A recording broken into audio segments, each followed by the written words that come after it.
Look at you, still wearing those cheap clothes, Vanessa smirked as she sauntered into my living room, her designer handbag swinging from her freshly manicured fingers. I, on the other hand, just had the most amazing transformation. Want to guess how much my new face cost? I stared at my sister-in-law, my heart pounding against my chest as the realization hit me. The sudden changes in her appearance, the bandages barely hidden by her expensive sunglasses, and that smug smile that seemed even more pronounced than usual. It all made terrible sense. "You didn't," I whispered, my fingers clutching the edge of my coffee table. "My name is Olivia Chen, and at 32, I just discovered my sister-in-law had stolen my $300,000 inheritance to fund her extreme plastic surgery makeover. The money my grandmother had left me, meant to start my own small animal rescue, gone. All because I trusted my husband when he said adding Vanessa to our joint account would help with family expenses while she got back on her feet. Oh, but I did." Vanessa practically sang, settling herself onto my couch like she owned it. "And honestly, you should thank me. That money was just sitting there, while I put it to good use. Look at how gorgeous I am now."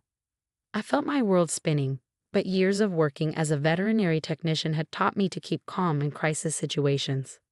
"Does Marcus know about this?" I asked, referring to my husband, her brother. Vanessa's new lips curled into a cruel smile. "Marcus? Please, he's been so busy with his new promotion, he barely checks the accounts anymore. Besides, what's he going to do? I'm his baby sister." She was right about one thing. Marcus had been distracted lately, pulling long hours at his new executive position. We barely talked anymore, ships passing in the night. I'd been waiting for the right moment to tell him about my plans for the inheritance, to show him the business plan I carefully crafted for my rescue center. Now it seemed that moment would never come. "You had no right," I said, my voice steady despite the trembling in my hands. "That money was left to me by my grandmother. She knew how much I wanted to help animals, to make a difference." "Oh, spare me the St. Olivia routine," Vanessa cut in, rolling her eyes. "Your precious little animal shelter dream.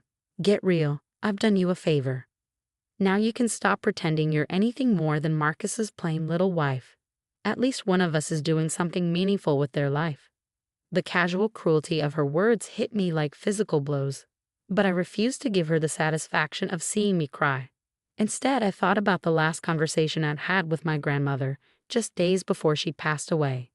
"Olivia, my dear," she'd said, her fragile hand squeezing mine. "I've watched you work so hard, saving every penny, helping every stray that crossed your path. This money, it's not just an inheritance, it's an investment in your dreams. Don't let anyone take that away from you." I promised her I wouldn't. And now here I was, watching my sister-in-law flaunt her stolen surgery, paid for with my grandmother's legacy. "You should leave now," I said quietly, standing up. "And Vanessa, you might want to ice that nose. It's starting to look a bit swollen." Her hand flew to her face, panic briefly replacing her smugness. Good. At least the queen of perfection still had something to worry about. After she left, I sat down at my computer and began to type. First, I pulled up all the bank statements, documenting every transfer Vanessa had made. Then I started researching the plastic surgery center she'd use, their policies, their payment procedures, their legal obligations regarding fraudulent payments. What Vanessa didn't know was that before becoming a vet tech, I'd spent 3 years working in medical insurance claims. I knew exactly how these high-end clinics operated, and more importantly, I knew their weaknesses. My phone buzzed. A text from Marcus. "Working late again. Don't wait up." I stared at the message, thinking about how distant we'd become, how he'd insisted I add Vanessa to our account despite my misgivings. "She's family," he'd said. "Don't you trust me?" Well, he was right about one thing. She was family, and sometimes family needed to learn the hard way about consequences. I opened my email and began composing a message to the surgery center's compliance department, then another to my grandmother's lawyer, who'd helped set up the inheritance. Finally, I reached out to my old colleague from the insurance company, the one who now worked as a fraud investigator. Vanessa thought she'd won, that her new face was worth destroying my dreams, but she'd forgotten something crucial about me. I'd spent my entire career helping injured animals heal. I knew all about patience, about waiting for the right moment to act, about the importance of thorough documentation. And most importantly, I knew that sometimes the best revenge wasn't swift or dramatic. Sometimes it was methodical, carefully planned, and executed with surgical precision. As I worked late into the night, gathering evidence and building my case, I thought about my grandmother's words again. Don't let anyone take that away from you. Don't worry, Gran, I thought as I attached the final documents to my emails. I won't. Vanessa wanted a transformation. Well, she was about to get one, just not the kind she paid for with my money. The response from the surgery center's compliance department arrived faster than I expected. Dear Ms. Chen, we take allegations of fraudulent payments very seriously. Our legal team will be in touch within 24 hours. I closed my laptop and looked at the empty side of our bed where Marcus should have been. It was 2 a.m. and he still wasn't home. Another late night at the office, or so he claimed. Part of me wondered if he already knew what his sister had done. My phone buzzed with a text from Vanessa. Having some complications with the healing. Need another $5,000 for follow-up procedures. Take it from the account or I'll tell Marcus about your secret meetings with his boss. I stared at the message, almost laughing at her attempt at blackmail. The secret meetings had been about planning Marcus's surprise birthday party 3 months ago. But Vanessa had always been good at twisting reality to suit her needs. The next morning, I walked into the veterinary clinic where I worked, trying to maintain my normal routine. I was checking on a recovering German shepherd when my phone rang. Marcus's boss, David. Olivia. Just got a strange call from the fraud department at First National. Something about large transfers to a plastic surgery center. They're asking about signatures and authorizations. My heart raced. The wheels were already in motion. Yes, I was going to talk to you about that. My sister-in-law made some unauthorized transactions. I may need to take a few personal days to handle this. David's voice softened. Take all the time you need. And Olivia? Marcus doesn't know yet, does he? No, I admitted. I'm handling it my way first. After hanging up, I checked my email. The surgery center's legal team had sent a detailed questionnaire about the transactions. They were particularly interested in the intake forms Vanessa had signed, forms where she claimed the money was gifted to her. I filled out everything meticulously, attaching bank statements, text messages, and emails that proved the money was my inheritance. Then I added the recent blackmail attempt for good measure. Just as I finished, the clinic's front door chimed. I looked up to see Vanessa storming in, her face partly obscured by large sunglasses despite the cloudy day. What did you do? She hissed, getting dangerously close to the counter where a mother and her child were filling out paperwork. The surgery center just called. They're talking about payment verification and fraud investigations. I smiled politely at the startled clients before leading Vanessa to a private examination room.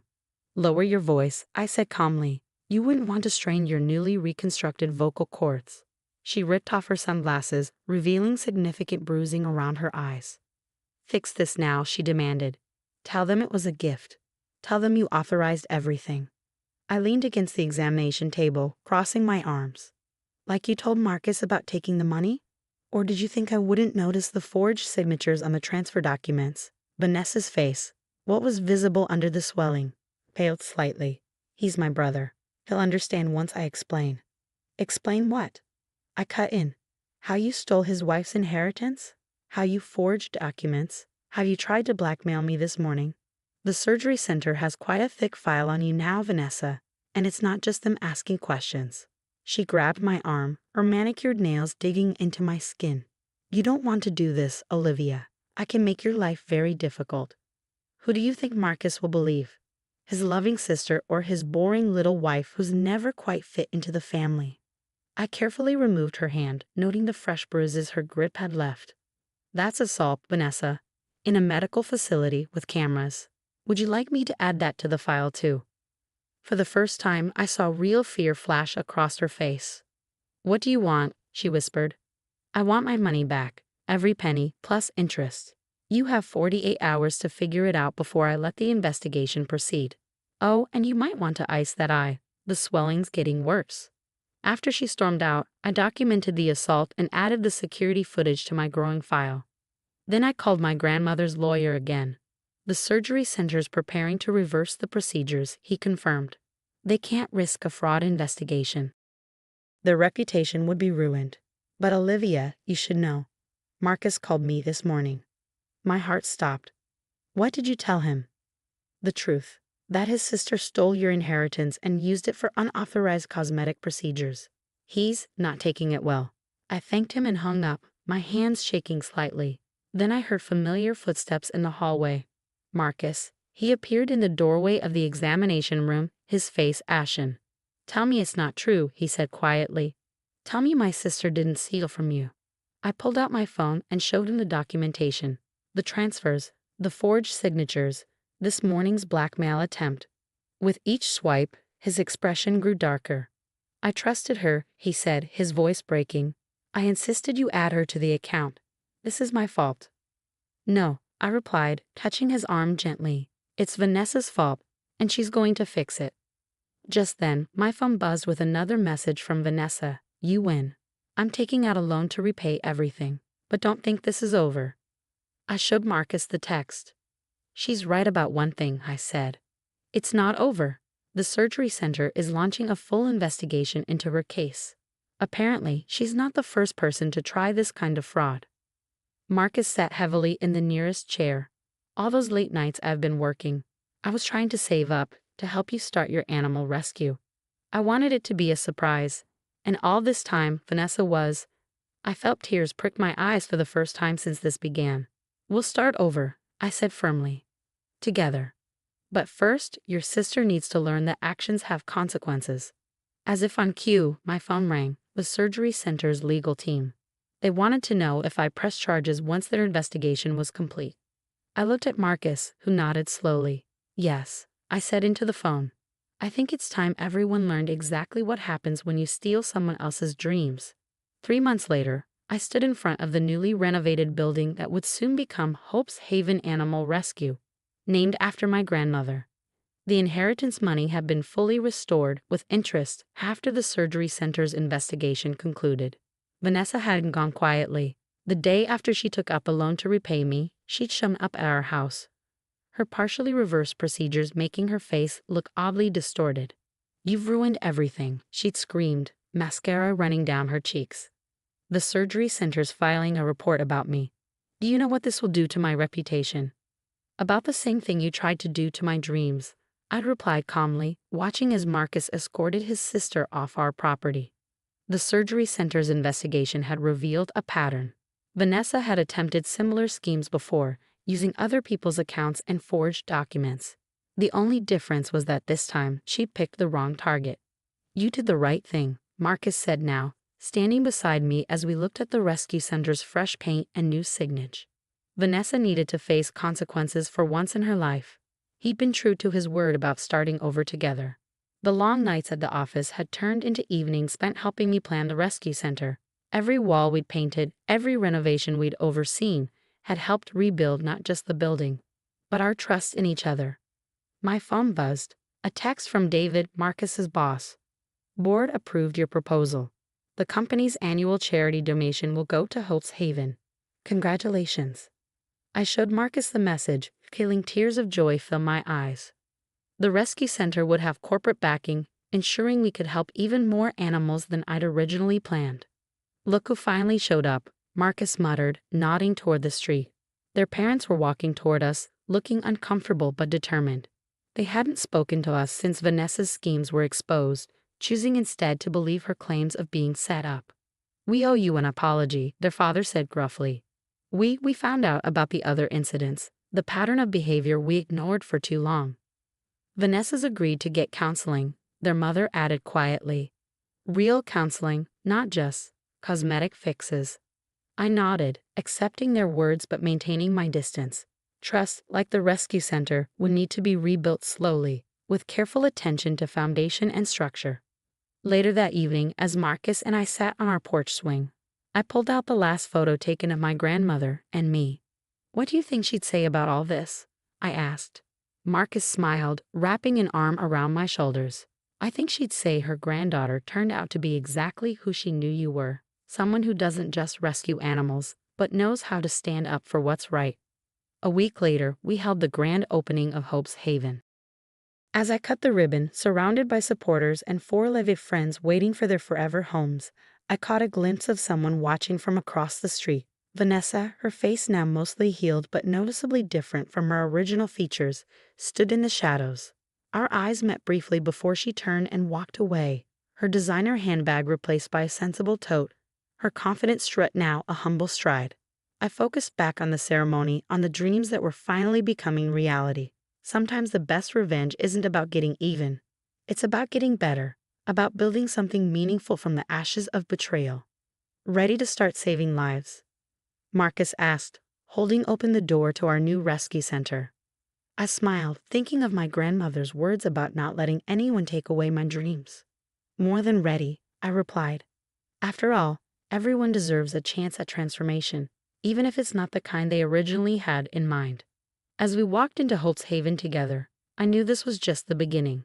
Not just of my dream to help animals in need, but of a new chapter where I'd finally learn to stand up for myself, to protect what mattered, and to turn betrayal into something beautiful. The first rescue dog we'd taken in, a three-legged pit bull with soulful eyes, thumped his tail in greeting. Sometimes the best transformations I realized weren't the ones you paid for with stolen money.